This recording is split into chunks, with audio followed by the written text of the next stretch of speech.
पुण्य श्लोका लोकमाता अहिल्या देवी होलकर जी त्रिशताब्दी वर्ष पर विशेष। आत्मीय बंधुओं, अपनी ये भारत की भूमि वंदनीय है व पूजनीय है।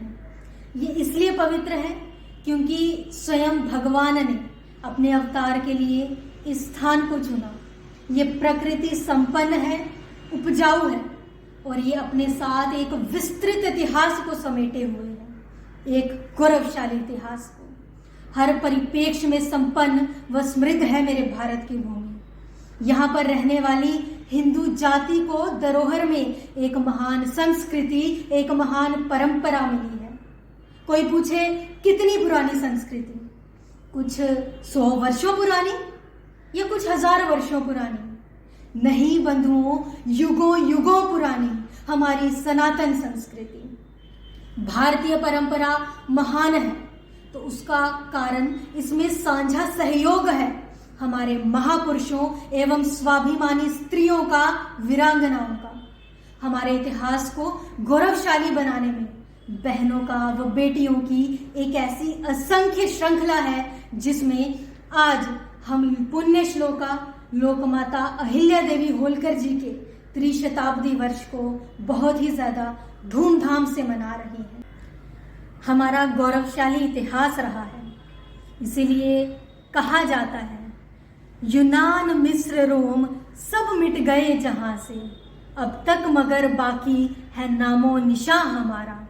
कुछ तो बात है कि हस्ती मिटती नहीं हमारी, सदियों रहा है दुश्मन दौरे जहां हमारा। अपनी हिंदू जाति प्राचीनतम है और जो समाज जितना प्राचीन होता है उसने उतने ही उत्थान एवं उतने ही पतन देखे होते हैं, वह उनसे गुजरा होता है। कल्पना कीजिए एक पहिए की, यदि उसके एक छोर पर एक बिंदु लगा दिया जाए, अब उस पहिए को थोड़ा बल देकर अगर धक्का दिया जाए तो वह 2-3 चक्कर खाकर नीचे गिर पड़ेगा, अर्थात वह बिंदु 2 बार ऊपर यानी उत्थान और 2 बार नीचे यानी पतन देखकर उसका स्थायी पतन हो जाएगा। अब उस पहिए को थोड़ा और बल देकर अगर धक्का दें तो वह 10 से 12 चक्कर खाकर थोड़ा दूर जाकर गिरेगा, परंतु अगर उसी पहिए में एक स्थायी मोटर लगा दी जाए तो वह निरंतर चलता जाएगा।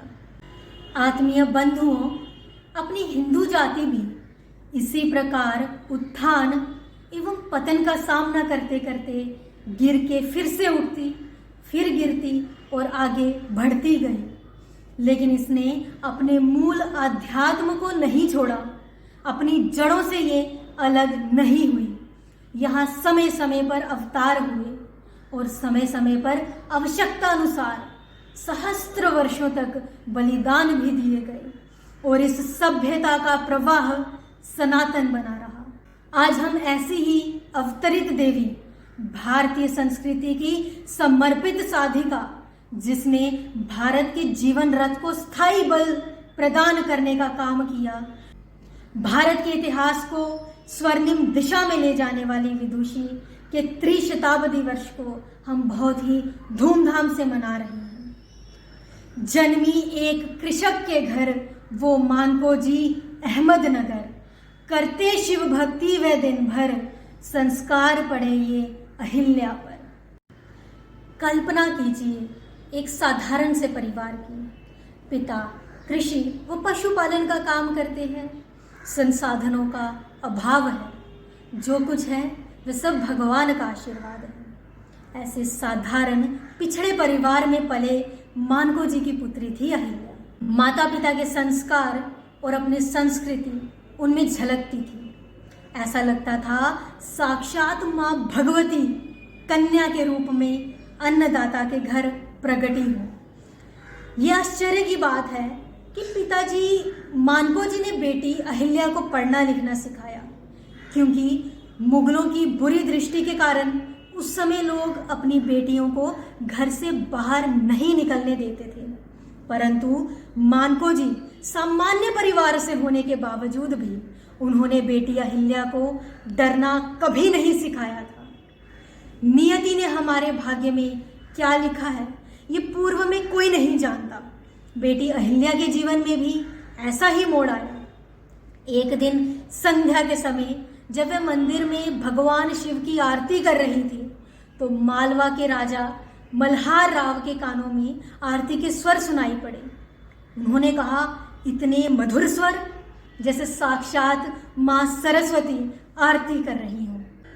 वे उस आवाज की ओर गए तो मंदिर में देखा एक सुकोमल सी कन्या। उसकी भक्ति को देखकर मल्हार राव उसमें खो से गए थे।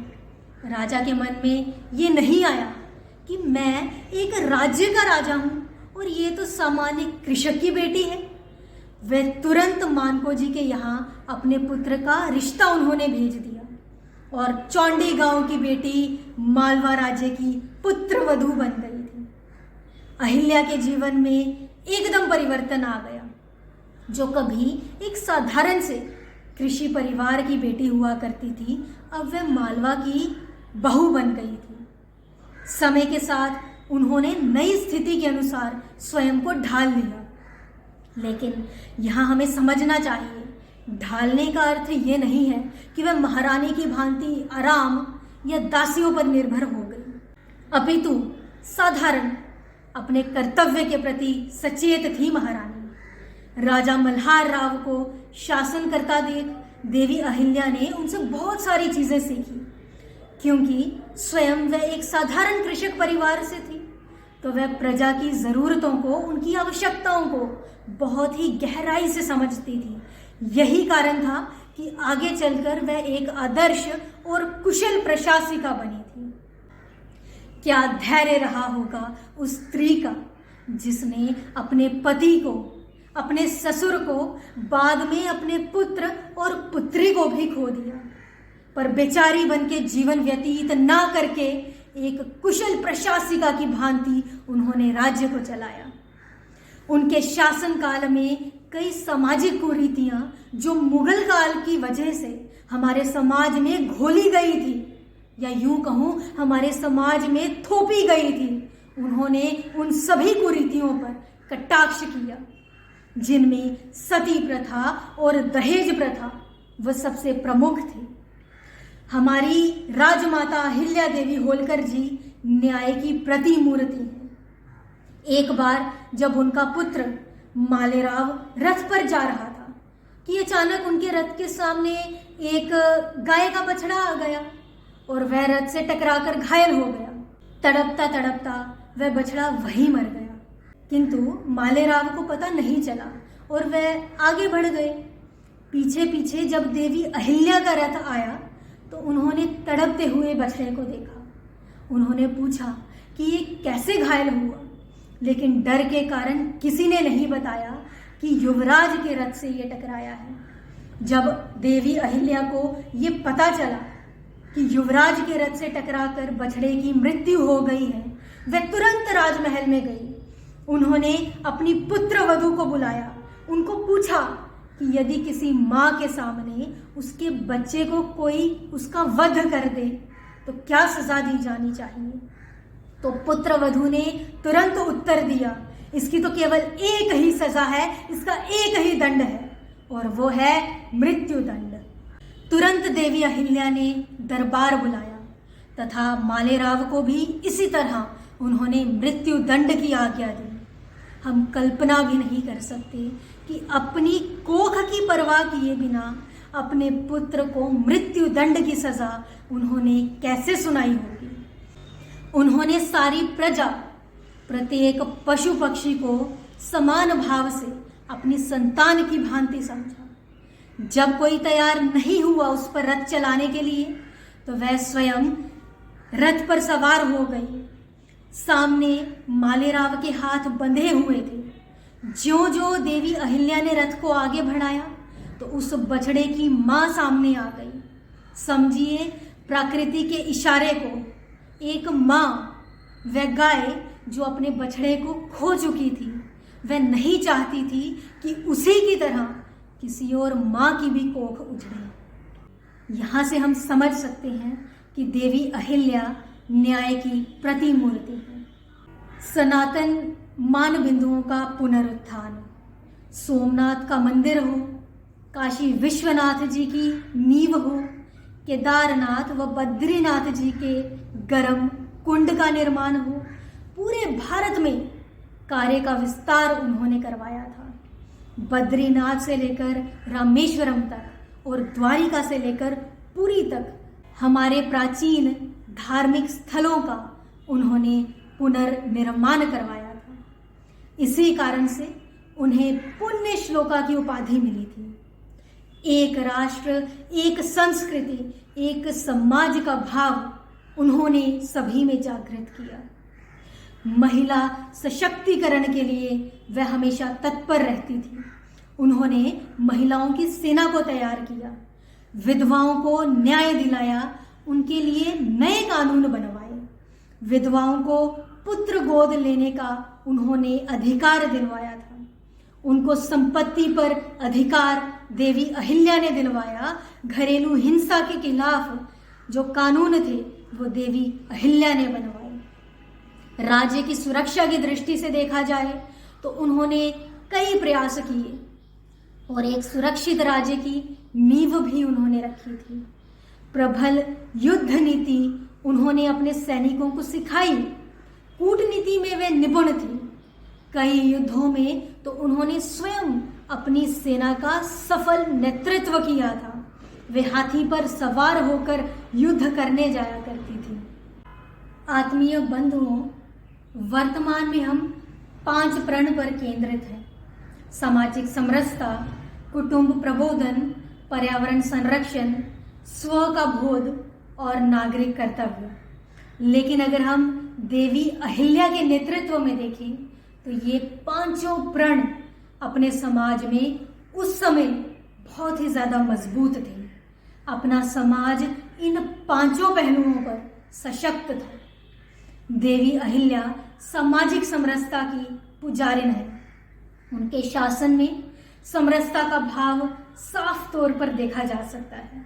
उन्होंने अनेक मंदिरों का निर्माण करवाया, घाट बनवाए और ये सभी वार्तालाप विचारों के आदान प्रदान के साधन के तौर पर बनाए गए थे, ताकि लोगों में मेल जोल के भाव को बढ़ाया जा सके, अपनेपन को बढ़ाया जा सके।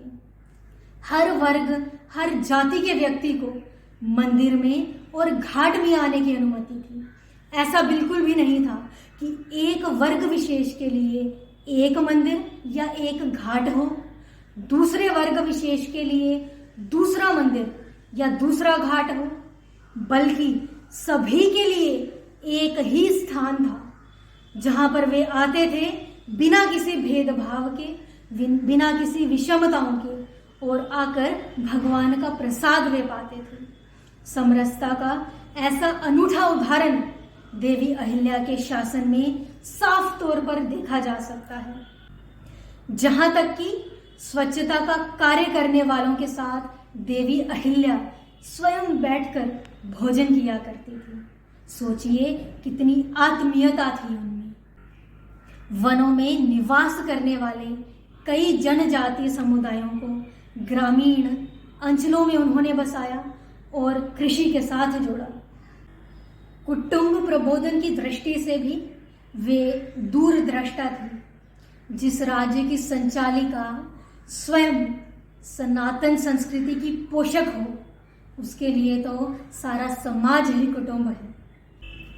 शुद्ध चरित्र की देवी सारी प्रजा के लिए आदर्श थी तथा प्रजा भी सुसंस्कारित, समृद्ध हुई, जिससे राम राज्य की परिकल्पना देवी अहिल्या के काल में सिद्ध होती है। पर्यावरण संरक्षण की दृष्टि से उन्होंने कई सड़कों का निर्माण करवाया और उसके दोनों ओर छायादार पेड़ लगवाए।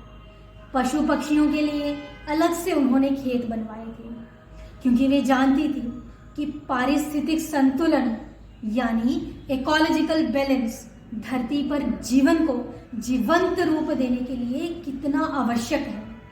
उन्होंने नींबू के, आम, पीपल, बरगद, कटहल आदि के पेड़ लगवाए थे और उन्होंने लोगों को भी प्रेरित किया क्योंकि ये सभी वे वृक्ष हैं जो अधिक नमी को सोखकर बारिश करवाने में सहायक होते हैं, और बारिश होगी तो भूजल स्तर बढ़ेगा।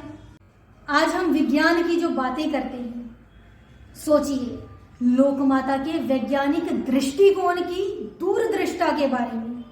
उन्होंने भूजल स्तर को बढ़ाने के लिए कई वर्षों पूर्व ही प्रयास किया था। ये पर्यावरण के प्रति उनकी आत्मीयता और वैज्ञानिक दृष्टिकोण को दर्शाता है। स्व का बोध।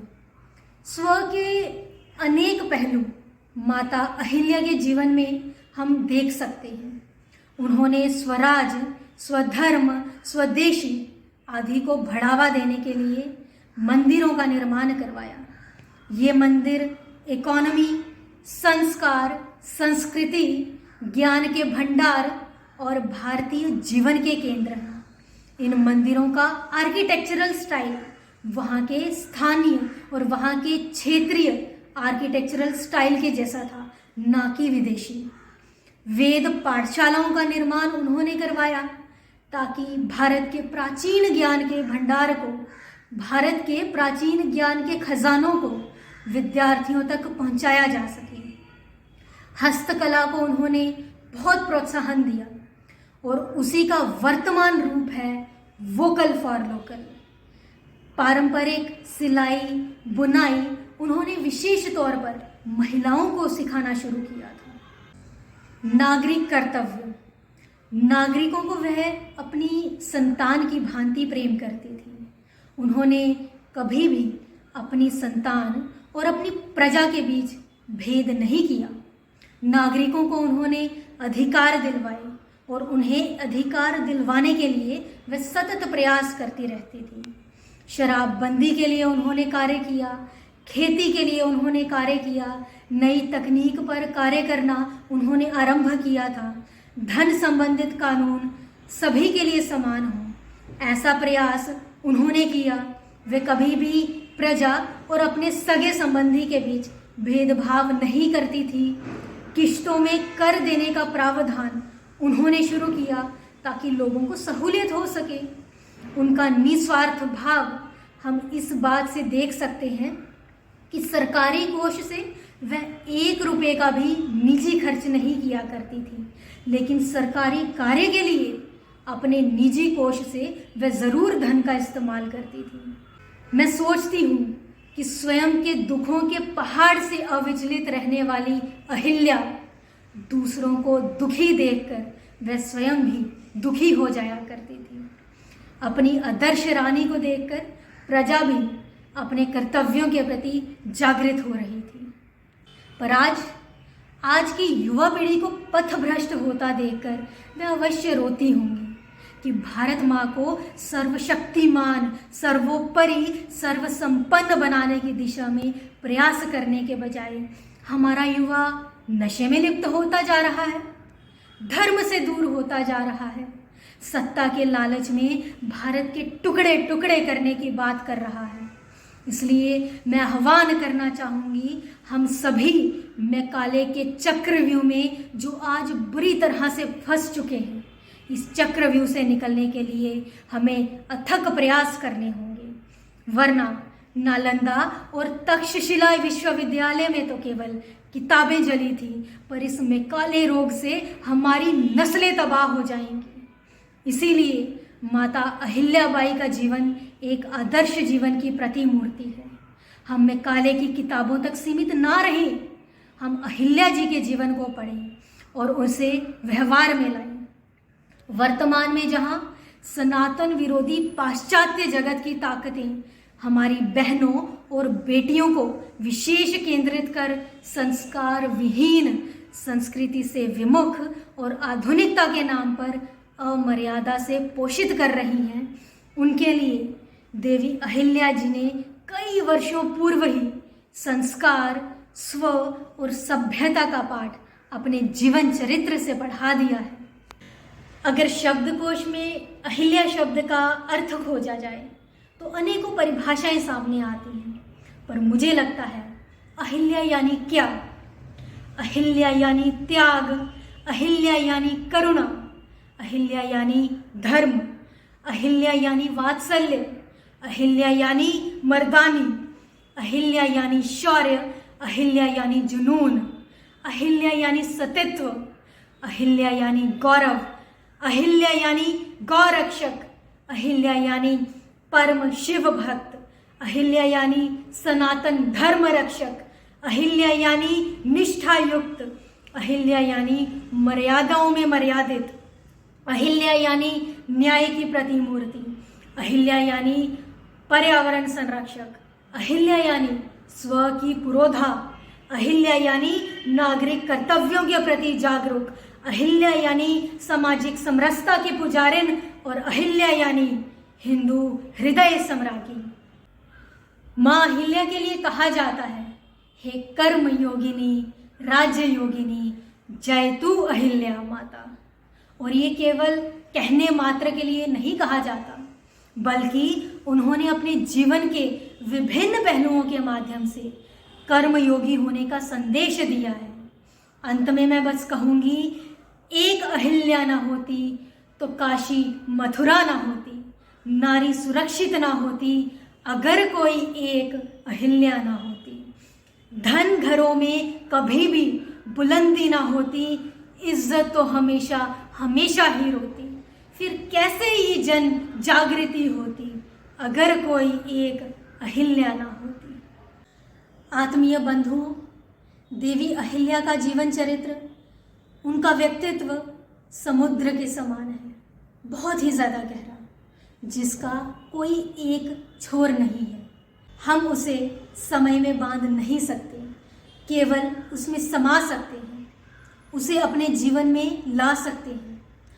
आज राजयोगिनी के त्रिशताब्दी वर्ष के निमित्त मैं उनके प्रेरणादायी व्यक्तित्व पर कुछ प्रकाश डाल सकी, इसकी मुझे प्रसन्नता है। देवी के जीवन चरित्र से प्रेरणा लेकर हम सभी भी उनके दिखाए पथ चिन्हों पर चल सकें और अपने धर्म समाज के लिए योगदान दे सकें, तो मुझे लगता है यही पुण्य श्लोका लोकमाता अहिल्या देवी जी को विनम्र श्रद्धांजलि होगी। भारत माता की जय।